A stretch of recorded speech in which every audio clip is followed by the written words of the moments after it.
નમસ્કાર HX24 news ગુજરાતીમાં આપનું હાર્દિક સ્વાગત છે। દરરોજના બ્રેકિંગ સમાચાર જોવા માટે અમારી ચેનલ લાઇક, કમેન્ટ, શેર અને સબસ્ક્રાઇબ કરો। ચાલો જોઈએ આજના તાજા બ્રેકિંગ સમાચાર। 26 એપ્રિલ 2026ના રોજ રાજ્ય ચૂંટણી પંચ દ્વારા નક્કી થયા મુજબ ચૂંટણી યોજાઈ રહી છે, ત્યારે મહાનગરપાલિકા, નગરપાલિકાઓ, તાલુકા પંચાયત અને જિલ્લા પંચાયતોની તમામ સીટ માટે ચૂંટણી યોજાનાર છે।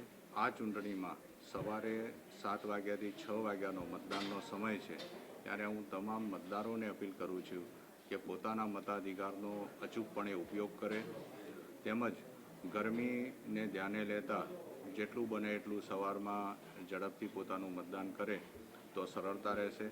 આમ છતાં પણ ગરમીના સમયને ધ્યાને લઈને અમે મતદાન મથકે તમામ વ્યવસ્થાઓ પોલિંગ સ્ટાફ ઉપરાંત આવનાર મતદારો માટે પણ કરી છે।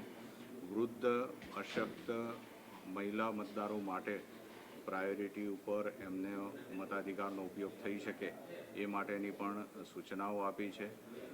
અમારા ચૂંટણી અધિકારીઓએ તમામ વ્યવસ્થા પૂર્ણ કરી છે અને આગામી સમયમાં આ સ્વતંત્ર, નિષ્પક્ષ રીતે ચૂંટણી યોજાય તે માટે અટકાયતી પગલાં પણ અમારા દ્વારા લેવામાં આવ્યા છે।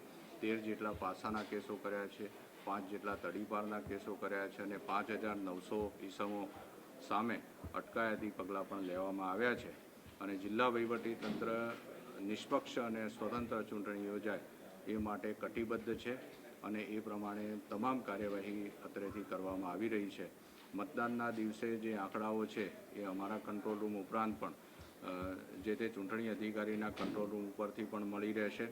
તમામ માહિતી જે છે એના માટે અલગથી અમારી કક્ષાએથી અધિકારીને અધિકૃત કરવામાં આવશે, એની પાસેથી મીડિયાના મિત્રો માહિતી લઈ શકે છે।